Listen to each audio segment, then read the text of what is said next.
Aleluia. Êxodo 17:8, acharam? Então veio Amaleque e pelejou contra Israel em Refidim. Por isso disse Moisés a Josué: escolhe-nos homens e sai, peleja contra Amaleque. Amanhã eu estarei sobre o cume do outeiro, e a vara de Deus estará na minha mão. E fez Josué como Moisés lhe dissera, pelejando contra Amaleque. Mas Moisés, Arão e Hur subiram ao cume do outeiro. E acontecia que quando Moisés levantava a sua mão, Israel prevalecia. Mas quando ele abaixava a sua mão, Amaleque prevalecia. Porém as mãos de Moisés eram pesadas, por isso tomaram uma pedra e a puseram debaixo dele, para assentar-se sobre ela. E Arão e Hur sustentaram as suas mãos, um de um lado e o outro do outro. Assim ficaram as suas mãos firmes até que o sol se pôs. E assim Josué desfez a Amaleque e ao seu povo ao fio da espada. Então disse o Senhor a Moisés: escreve isso para a memória num livro e relata-o aos ouvidos de Josué, que eu totalmente hei de riscar a memória de Amaleque de debaixo dos céus. E Moisés edificou um altar ao qual chamou: o Senhor é a minha bandeira. E disse: porquanto jurou o Senhor, haverá guerra do Senhor contra Amaleque de geração a geração. Aleluia, glória a Deus pela sua palavra, que é tão poderosa. Toda a Bíblia é inspirada por Deus. E tudo que está aqui serve de lição para nós. Nada está aqui por acaso. Tudo que está escrito aqui tem uma lição para nós extrairmos algo para a nossa vida. E nessa noite tem algumas lições que eu aprendi aqui nesse trecho, que tem servido para mim nesses últimos dias. Eu gostaria que você mantivesse a sua Bíblia aberta para que a gente possa fazer uma exposição desses versículos que nós acabamos de ler, por favor. Amaleque aqui tipifica o inimigo, o diabo. Deixa eu dizer uma coisa para você, meu querido. Você que também faz parte do Israel de Deus. Você que é povo de Deus. Onde é que está o povo de Deus aqui? Levanta a mão, dá um brado de vitória. Nós temos aqui uma batalha entre o povo de Deus e o inimigo. O povo de Deus representado por Israel. O inimigo aqui representado pelos amalequitas. Quem eram os amalequitas? Eram descendentes diretos de Esaú. Mas a Bíblia diz que quando Israel estava saindo do Egito e caminhando em direção à sua promessa, a terra prometida, a Canaã, o lugar que Deus havia prometido a Abraão e a sua descendência, eles se deparam com alguns obstáculos. Mas esse momento me chamou a atenção, porque foi a primeira vez que de fato Israel foi desafiado belicamente. Ele foi desafiado por um exército. Eles já haviam vencido Faraó de forma sobrenatural. Deus havia mandado as 10 pragas do Egito. Eles já haviam vencido o mar que se abriu para que eles passassem. Inclusive Deus não deixou que eles fossem pelo caminho mais curto, porque Deus falou: os filisteus estarão ali e eu não quero que eles se deparem com a guerra, ainda não é o momento. Então eles tiveram que ir por outro caminho, foram pelo mar, acharam que ia morrer. O Senhor abriu o mar, venceu o Faraó no mar. Eles atravessaram, de repente, sede. Queremos água, não tinha água potável. O Senhor vai e transforma um lugar de águas amargas em águas potáveis para se beber. Todos esses milagres já haviam acontecido, mas de repente um exército. Eu sei que eu estou aqui diante do Israel de Deus, que já experimentou muitos e muitos e muitos milagres do Senhor. Mas isso não impede que você continue tendo novos desafios. Deixa eu dizer uma coisa para você, querido. Minha amada, meu amado. Amaleque desafiou Israel sem ser provocado. Simplesmente porque Israel era o povo de Deus. Não precisa de provocação para o diabo te odiar e querer derrotar você. Basta você ser filho de Deus. Basta ele olhar para você e ver em você alguém que tem uma promessa de eternidade. Alguém em quem Deus imprimiu a sua marca. Ele vai te perseguir. Mas deixa eu dizer uma coisa para você, que é uma verdade que prevalece aqui nessa passagem e prevalece em nossas vidas até os dias de hoje. O Senhor não nos abandonará em nossas batalhas. Elas sempre existirão. Elas sempre serão uma realidade em nossas vidas. Assim como os amalequitas desafiaram Israel, o diabo vai continuar te desafiando. Mas eu quero te dizer, não desista, não se intimide, não tenha medo. O Senhor é contigo, Ele vai te fazer vencer mais essa. Eu lembro de uma vez em que eu estava numa igreja, lá na comunidade da Zona Sul. E foi muito especial, porque naquele dia, já faz mais ou menos uns 10 anos isso, Serginho? Mais de 10 anos. Meu marido nem era pastor. E nós estávamos ali, desanimados, angustiados, debaixo de uma prova, de uma luta. E naquele dia eu havia falado em meu coração para o Senhor: Deus, eu preciso te ouvir hoje. E de repente o meu marido falou também: ô Senhor, fala comigo hoje, porque está difícil, a batalha está muito grande. E nós fomos para a casa de Deus, e quando chegamos lá, sentamos ali no primeiro banco. Eu fiz o louvor, eu ministrei. Mas somente depois do ofertório foi que chegou o pregador da noite, que era um pregador de fora, de outro país. Ele não nos viu ministrar. Ele não nos viu no altar. E ele foi profundamente usado por Deus. Eu ainda lembro a passagem, lá em Atos, quando ele disse: arrependei-vos e convertei-vos para que venham os tempos de refrigério, através da presença do Espírito Santo. E começou a pregar uma mensagem maravilhosa. E aquele homem era um ex-traficante de drogas. O meu marido já começou a se identificar com ele ali, porque Deus também o havia liberto das drogas. E ele ouviu aquela palavra, e no final de tudo, quando ele estava chamando as pessoas para o altar, ele olhou para nós e falou: Deus me mandou aqui para falar com esse casal. E nos chamou no púlpito. E ali o Senhor derramou em nós uma rajada de promessas. Irmãos, a gente saiu dali tão cheio de alegria, tão cheio de vitória, tão cheio de esperança. Porque é bom ouvir promessa. Você não gosta de ouvir promessa? Não é bom ouvir Deus falar? Não é bom ouvir coisa boa? Não é bom ouvir Deus dizer: eu vou te abençoar, eu vou te usar, eu vou te dar canções que o Brasil inteiro vai cantar, você vai ser pastor. Falou para o meu marido: eu vou te usar de um jeito que nem a sua família vai acreditar. Só que quando a gente recebe uma promessa de Deus, a gente também fica marcado pelo inferno. Alguém vai avisar lá para Satanás, ele manda reforço. Só que não existe demônio maior do que o nosso Deus. E na semana seguinte, que nós recebemos toda essa palavra maravilhosa, o meu marido saiu de casa e foi para um sítio pequenininho que nós tínhamos lá no interior do Rio de Janeiro. Nesse dia eu iria com ele, com as crianças, mas eu não fui. Eu desisti na última hora. Ele ficou muito chateado comigo, fez aquele bico de marido, que frustrado, que você não fez o que combinou comigo. Mas me deu um negócio, eu falei: eu não quero ir, eu vou ficar cansada, eu vou ministrar à noite. E voltei a dormir. Quando eu voltei a dormir, eu tive uma visão, na qual um homem ao pé da minha cama ria de mim e zombava de mim. E eu ficava incomodada com aquele homem, um homem de meia idade. E eu me levantava e mandava ele sair do meu quarto em nome de Jesus. Expulsava aquele homem do meu quarto, empurrava até a saída do meu apartamento, que naquela época era outro lugar que nós morávamos. Fechava a porta, e quando eu olhava para dentro de casa, eu me dava conta de que aquilo ali era uma visão. Voltei para o meu quarto, deitei de novo na cama e acordei. Liguei para o meu marido, falei: amor, tudo bem? E ele de bico comigo, com raiva de mim. Falei: eu tive um sonho, uma revelação assim, assim, assim. Eu queria te pedir para você vigiar. E ele achando que eu queria fazer as pazes.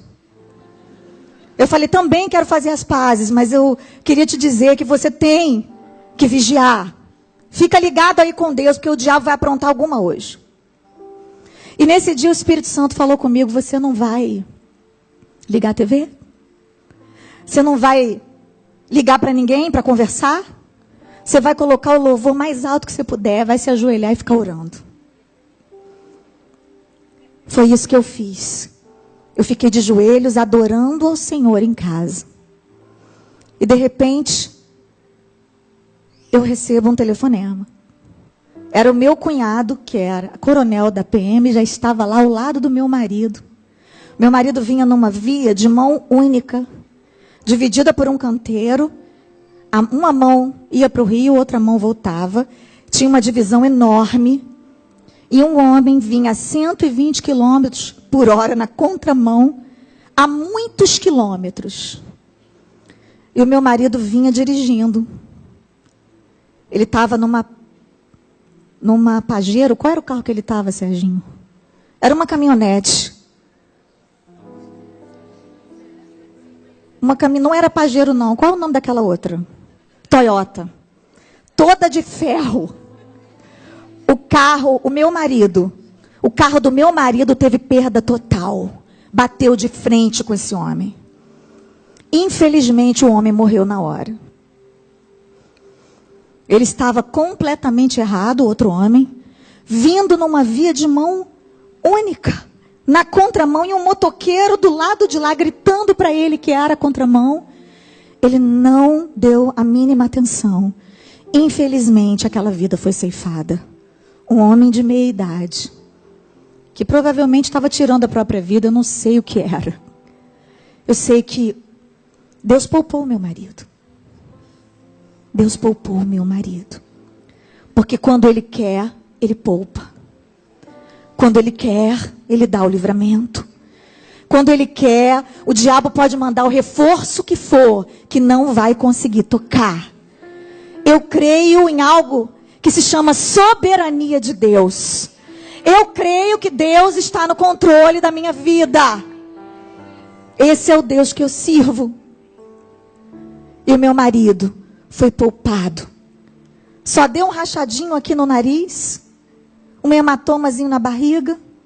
Chegou em casa são e salvo. E aí eu fui entender por que é que o Senhor tinha me incomodado para orar durante toda aquela manhã. Imagina se eu estou dentro daquele carro com as crianças.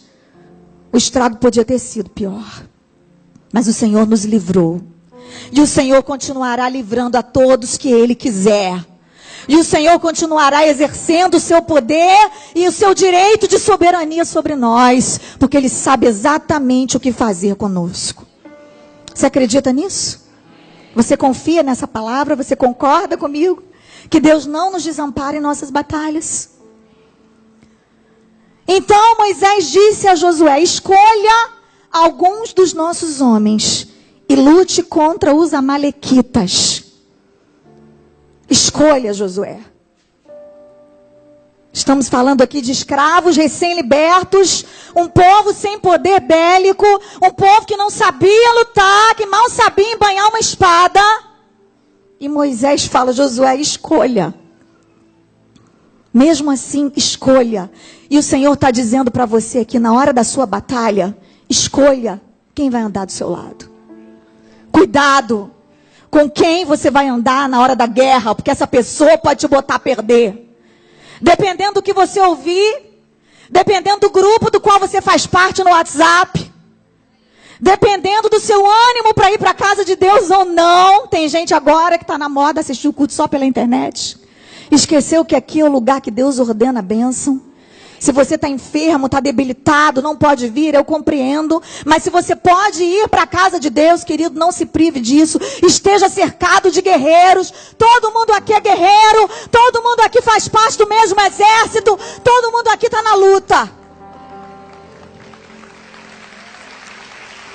E com certeza, você vai encontrar alguém no meio desse exército que já enfrentou essa batalha que você está enfrentando. Quem sabe você vai ajudar alguém que está enfrentando uma batalha que você já enfrentou. Na hora da batalha, escolha. E não subestime a astúcia do inimigo. Nós não podemos supervalorizar o poder. Tem gente fazendo propaganda de Satanás para cima e para baixo. Ele está vencido, ok, mas nem Jesus subestimou o poder do inimigo. Quando ele foi enfrentar Satanás, ele fez jejum 40 dias. Certa vez ele disse para os seus discípulos: existe uma casta que só se expulsa com jejum e oração. Qual é a batalha que você está enfrentando? Talvez você precise jejuar mais e orar mais. Qual é a batalha que você está enfrentando? Até o apóstolo Paulo certa vez disse para a igreja de Tessalonicenses: olha, eu quis visitar vocês, mas eu fui impedido por Satanás. Você sabe o que é isso? O homem que escreveu quase o Novo Testamento inteiro foi impedido por Satanás de ir a um lugar. Satanás, às vezes, ele impede momentaneamente. Nada que não possa ser resolvido com oração, com clamor, com súplicas. Mas ele tem algum poder. Só que ele não tem todo o poder. Todo o poder só foi dado ao Senhor, nos céus e na terra. A Bíblia diz: maior é o que está convosco do que aquele que está no... Nós somos mais poderosos em Deus do que o demônio mais forte do inferno.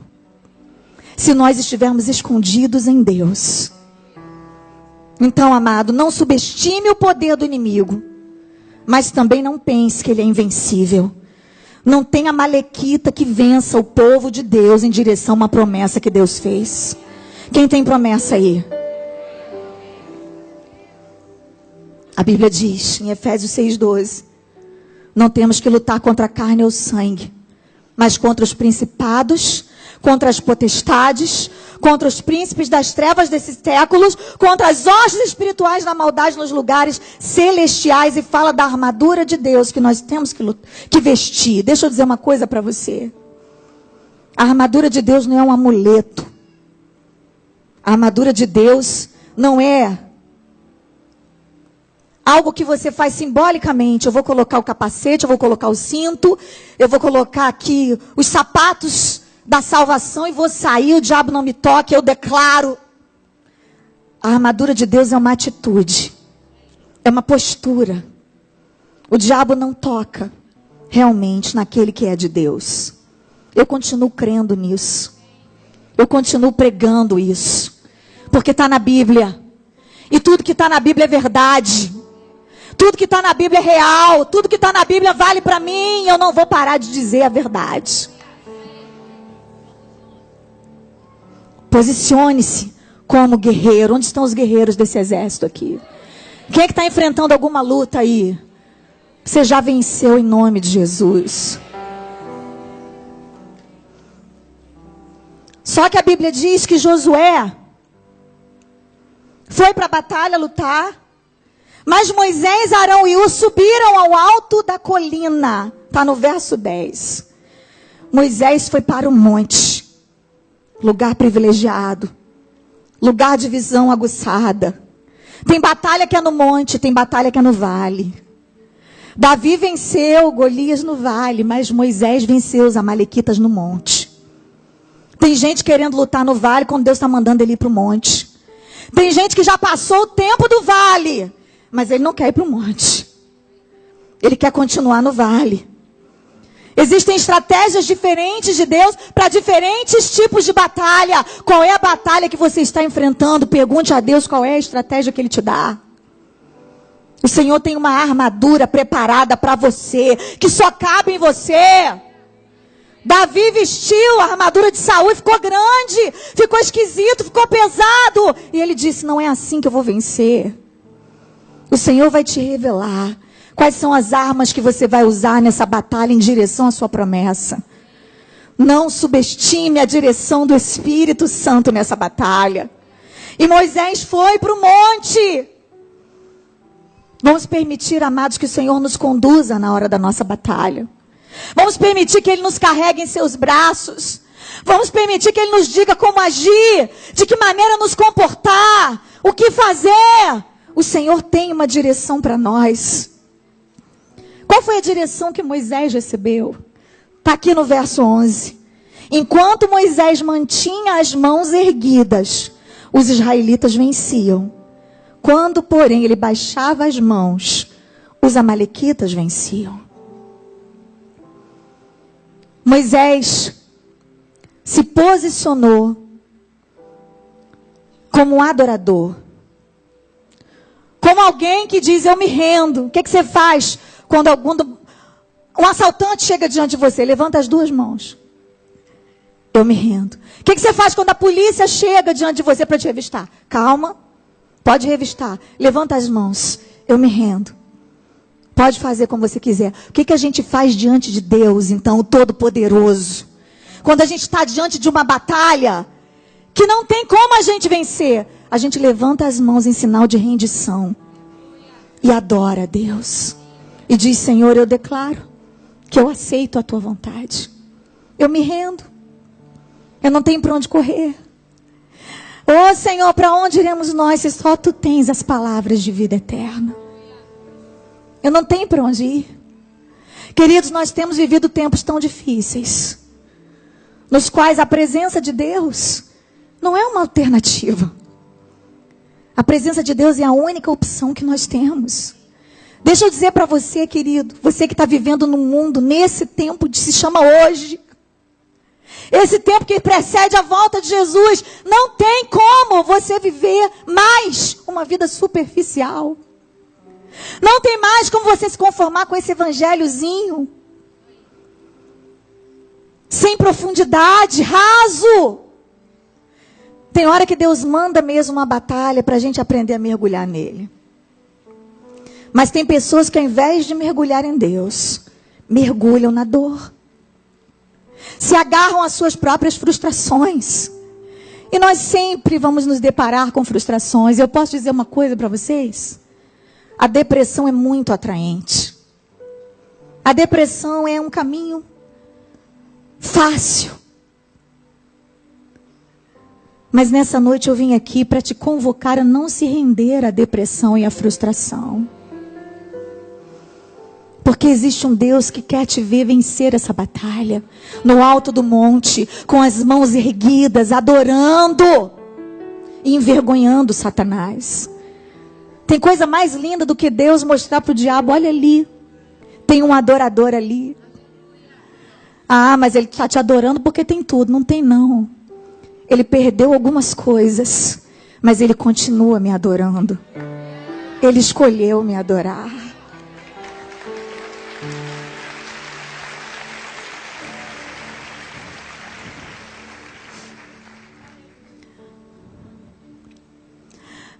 Adorar é o que sei, adorar é o que sou. Nada pode calar um adorador.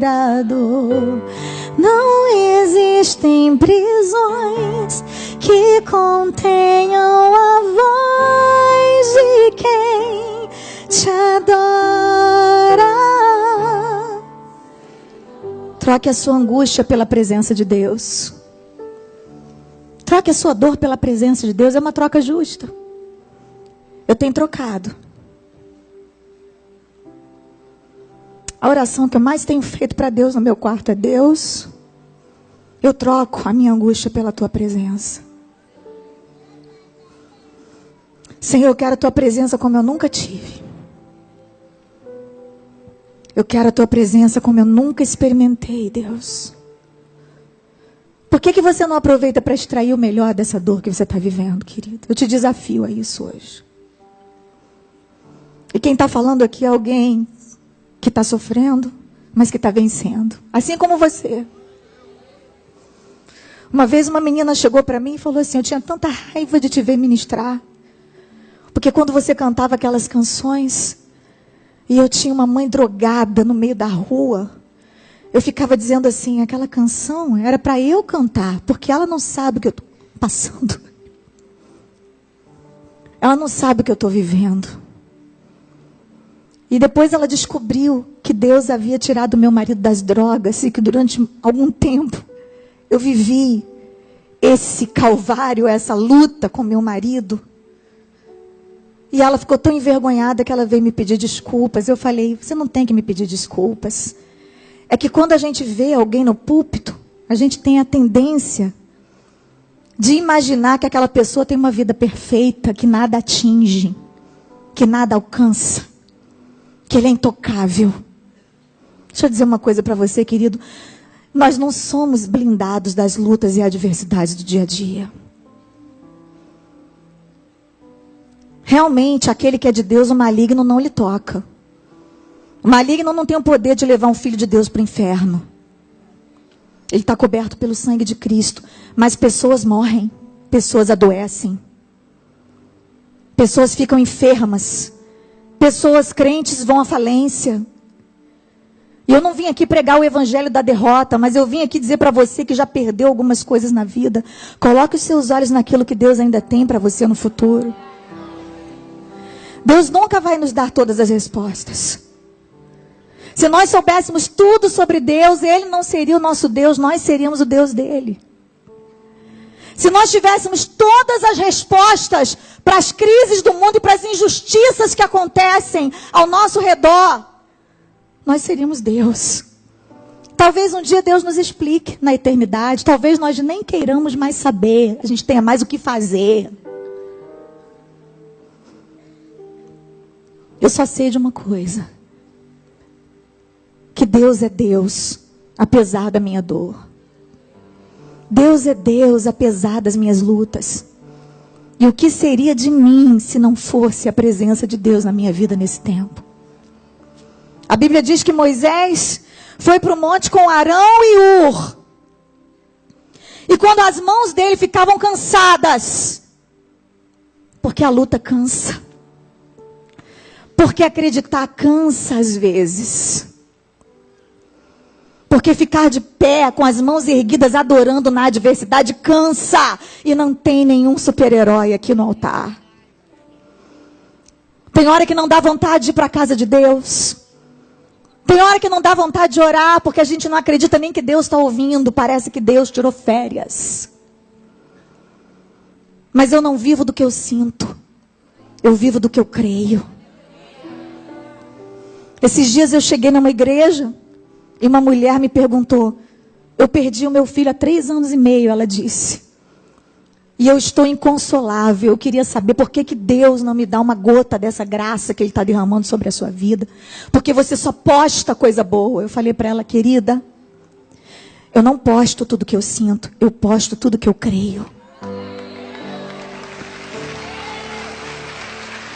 Eu ainda estou sendo curada. Deixa eu dizer uma coisa para vocês, aproveitando que eu estou em casa aqui. Eu choro todos os dias. Deus tem derramado uma gota de consolo sobre a minha vida todos os dias. E eu digo, eu quero Deus, eu recebo. Porque a gente também tem que querer. Mas eu posto, eu escrevo o que eu creio, não necessariamente o que eu sinto. Mas eu sei que um dia aquilo que eu creio vai se transformar naquilo que eu sinto. Porque a minha fé é o firme fundamento das coisas que se esperam e a prova das coisas que não se veem. O que seria de mim se não fosse Arão e Ur na minha vida? Se não fossem os meus amigos, se não fossem as Mirnas, se não fossem as Ilmas, os Simontons, se não fossem os meus pastores, se não fossem os intercessores que estão segurando as minhas mãos cansadas, o que seria de você, querido? Não se isole na hora da batalha, peça ajuda. Peça alguém para te sustentar em oração. Peça alguém para segurar as suas mãos enquanto você está ali cansado, caindo. O Senhor vai usar alguém para te sustentar. Como todos vocês sabem, aproximadamente 2 meses atrás, o Senhor recolheu meu filho primogênito. No dia 4 de julho ele faria 18 anos. Não foi falta de oração. Não foi falta de fé. Ele era um servo de Deus. Nós estávamos de passagem comprada para o CFNI, onde ele faria uma matrícula para estudar no seminário. Ele tinha sonhos. Nós oramos incessantemente. Aquele hospital foi invadido pela glória de Deus. Vários enfermos foram curados ali naquele período de 14 dias que a igreja invadiu aquele lugar. Os funcionários que estavam desviados, a maioria voltou para Jesus. Foi tanta glória. Todas as salas ecumênicas que tinham dentro daquele hospital viraram salas de oração. E o povo chegava e dizia: aproveita e ora pelo meu enfermo, aproveita e ora pelo meu filho, aproveita e ora pelo meu marido que está operando. E a gente orava por todos os enfermos. Os enfermeiros já entravam dentro da UTI onde meu filho estava internado, chorando. A presença de Deus era algo quase palpável naquele lugar. Deus estava ali. E num dado momento eu comecei a perceber que haveria a possibilidade de Deus levar meu filho. Porque meu filho é dele. Eu entreguei para ele. E por algum motivo eu comecei a sentir isso em meu coração. E eu comecei a dizer: Deus, se o Senhor levar o meu filho, eu nunca mais vou conseguir cantar uma música. O Senhor sabe que eu nunca mais vou conseguir compor uma canção. Senhor, o que eu vou pregar no altar? A tua igreja vai ficar envergonhada, porque a igreja está orando no mundo inteiro, Deus. Eu estou recebendo oração aqui da Europa, eu estou recebendo oração da África, eu estou recebendo oração da China. Enquanto eu estava pensando aquelas coisas todas, o Espírito Santo falou ao meu coração: acalma. Se ele vier para mim, se ele voltar para você, o milagre é ele. Se ele vier para mim, o milagre é você. De qualquer maneira vai acontecer um milagre. Eu comecei a acreditar que o Senhor queria levar o meu filho. Mas mesmo assim eu não declarei. Eu continuei orando, eu continuei fazendo o que uma mãe faz, orar pelo milagre. E eu acredito que a gente tem que orar até o último momento, até depois que morre. Porque depois que morreu, eu continuei orando, eu orei por ressurreição. E eu ainda creio que ele ressuscita. Enquanto eu estava ali naquele dilema, o pastor Silas Malafaia entra na sala, no quarto de UTI. Em uma das visitas que ele fez, ele disse: Êxola, eu vim dizer uma coisa para você. Deus não precisa de defesa. É Ele quem te defende. Não tente defender a reputação de Deus. Se o seu filho morrer, nós vamos orar até no cemitério para Deus ressuscitar. Mas enquanto ele está aqui com o coração batendo, a igreja vai continuar orando. Eu não vim aqui dizer para você se conformar com a sua derrota. Eu não vim aqui para te dizer que você tem que deixar para lá, que você tem que desistir de lutar. Pelo contrário. Eu vim te incentivar a continuar nessa batalha contra o inimigo, porque a promessa de Deus ainda está de pé. Eu vim aqui para te dizer que apesar de Deus ter levado meu filho, eu continuo acreditando em cura divina, eu continuo acreditando no Deus que opera milagres, eu continuo acreditando em ressurreição. Mas eu também acredito em algo que se chama soberania divina. Eu acredito que Deus faz caminhos por onde a gente humanamente não pode trafegar. Que Deus tem os seus motivos para nos dizer não. Que Deus olha com olhos de eternidade. E de eternidade a eternidade, Ele é Deus. A Bíblia diz que não há quem faça tirar das mãos dEle, operando Ele, quem impedirá. Não haveria nenhuma possibilidade do meu filho partir para a eternidade, se não fosse pela vontade soberana de Deus. Isso me consola, mas ainda não apagou a dor da saudade que está em meu coração. Então sabe o que eu faço quando eu sinto saudade? Eu choro. Eu ligo para a pastora Ilma e fico conversando com ela no telefone, como eu fiz no aniversário do meu filho, dia 4 de julho. Eu acordei muito angustiada. Muito obrigada, pastora Ilma. E ela passou ali um tempo, que eu não sei quanto tempo foi, conversando comigo. E ela foi usada por Deus poderosamente naquela manhã. E aquela palavra rema foi a gota de consolo de Deus para mim naquele dia. Deus tem algo para você no dia de hoje que é só para hoje.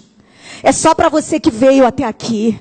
É só para você que venceu a dor, que venceu a adversidade. É só para você que continua acreditando que Deus é Deus. É só para você que venceu o desânimo, que venceu o medo, que venceu a tentação de ficar em casa vendo novela. É só para você que ousou confiar na soberania de Deus. E Ele vai derramar sobre a sua vida hoje. Eu não posso te dar algo que eu não tenha.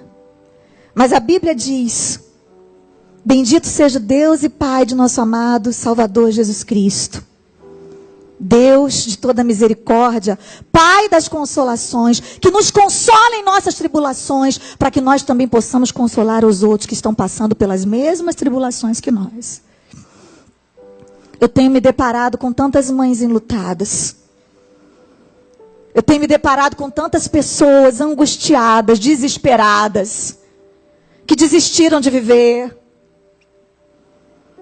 E também com tantas pessoas que venceram e que têm me abraçado e que dizem assim como eu venci, você também vai vencer. E eu vim aqui, querido, para trazer a gota de consolação de hoje e dividir com você. Porque uma gota da consolação de Deus é melhor do que um oceano sem a presença dEle.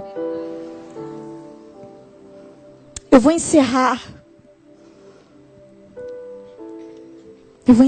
dizendo para você, pulando aqui para o último versículo.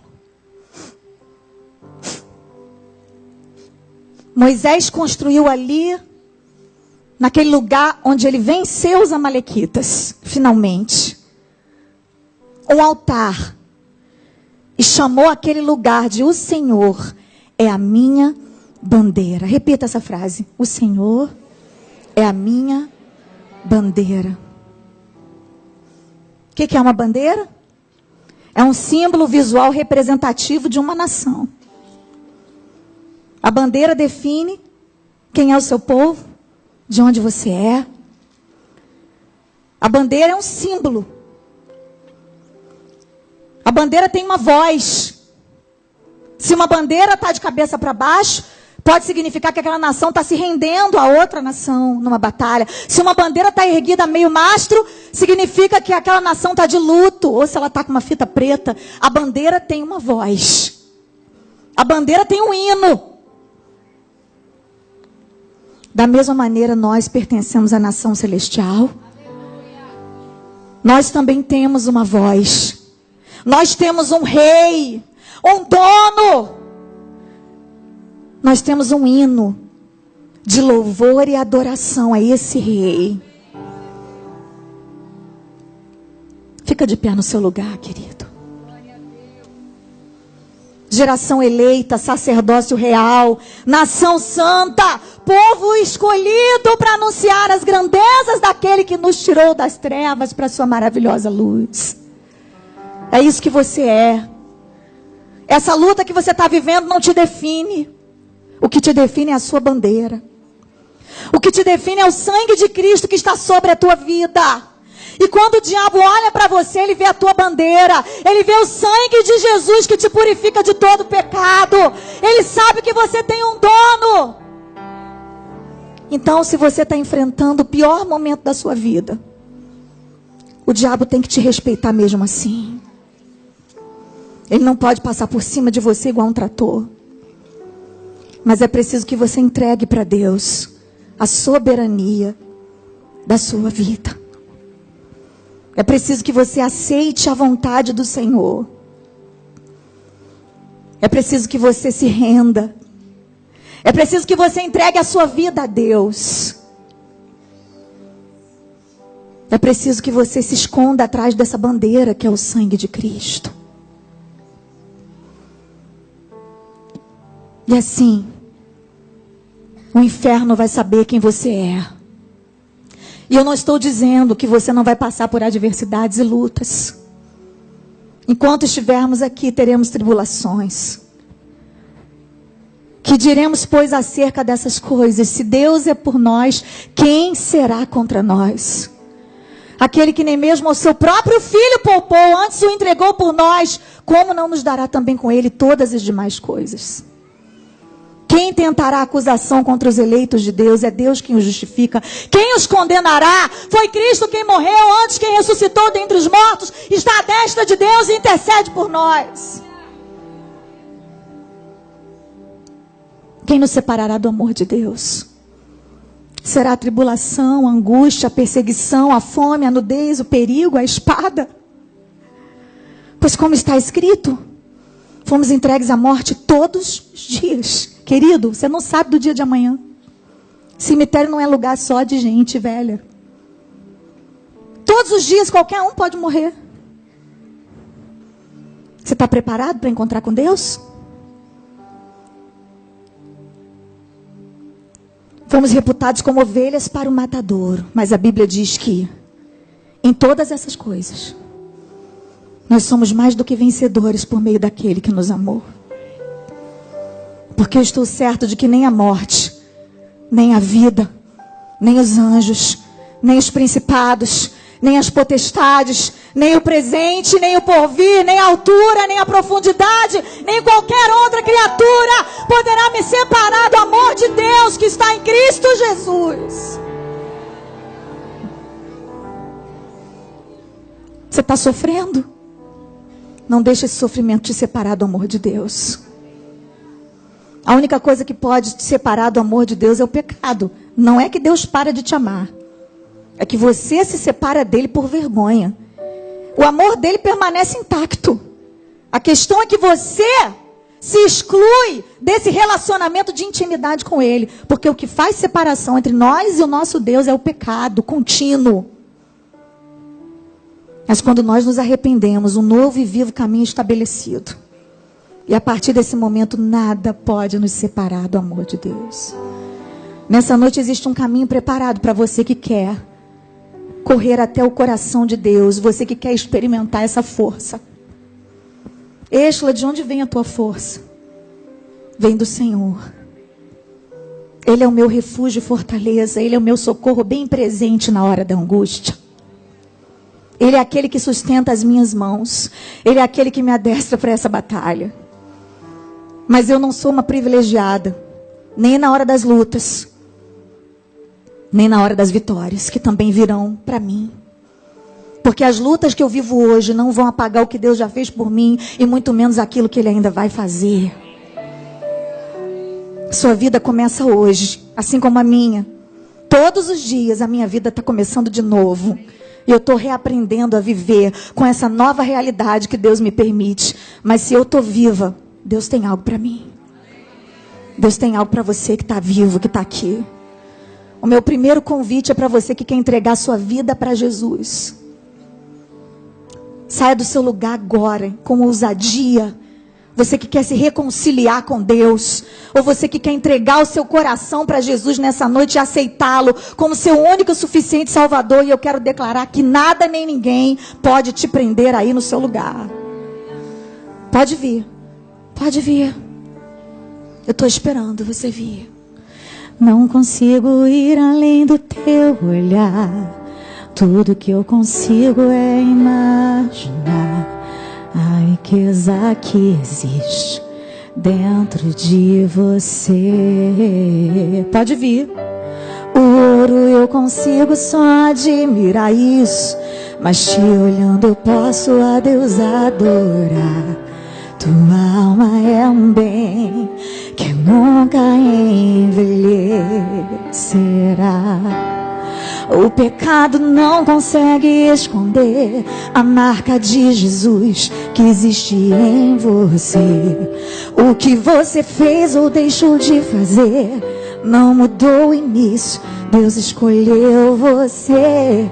Sua raridade não está naquilo que você possui, o que sabe fazer. Isso é mistério de Deus com você.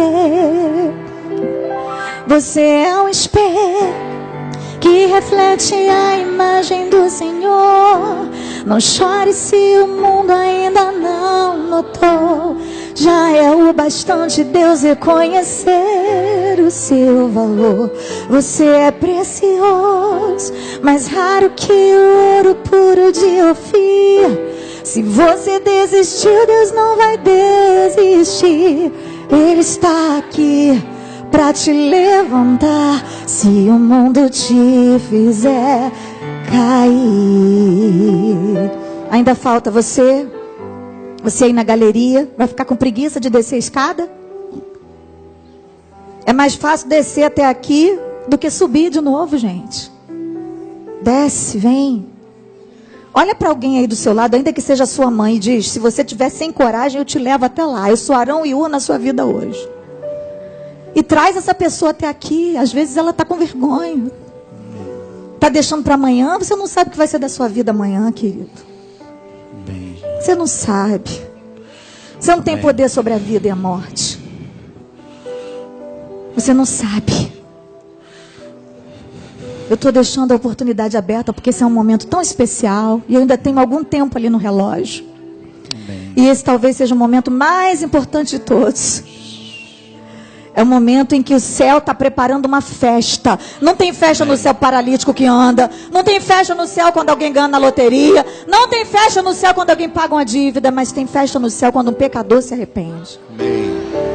Então eu queria pedir para a igreja do Deus vivo me ajudar nessa hora. Me ajuda aí.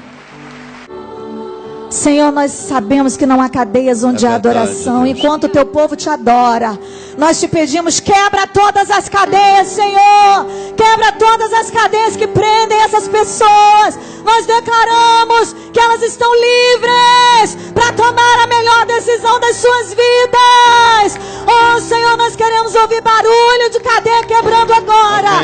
Oh, Ramachiri Andaravaciri Cantarabás. Quebra, Senhor, as cadeias na casa de quem está assistindo agora pela internet. Quebra as cadeias nessa hora daqueles que estão em dúvida, daqueles que estão pensando em deixar para amanhã. Oh Deus, vai libertando, Senhor, vai quebrando, Senhor, vai desfazendo as amarras do diabo, porque Tu és o Todo-Poderoso, porque não há outro Deus como Tu, porque não há ninguém que Te possa resistir, Senhor. Amém. Nós queremos ver um exército aqui, Senhor, se rendendo aos Teus pés. Amém. Amém.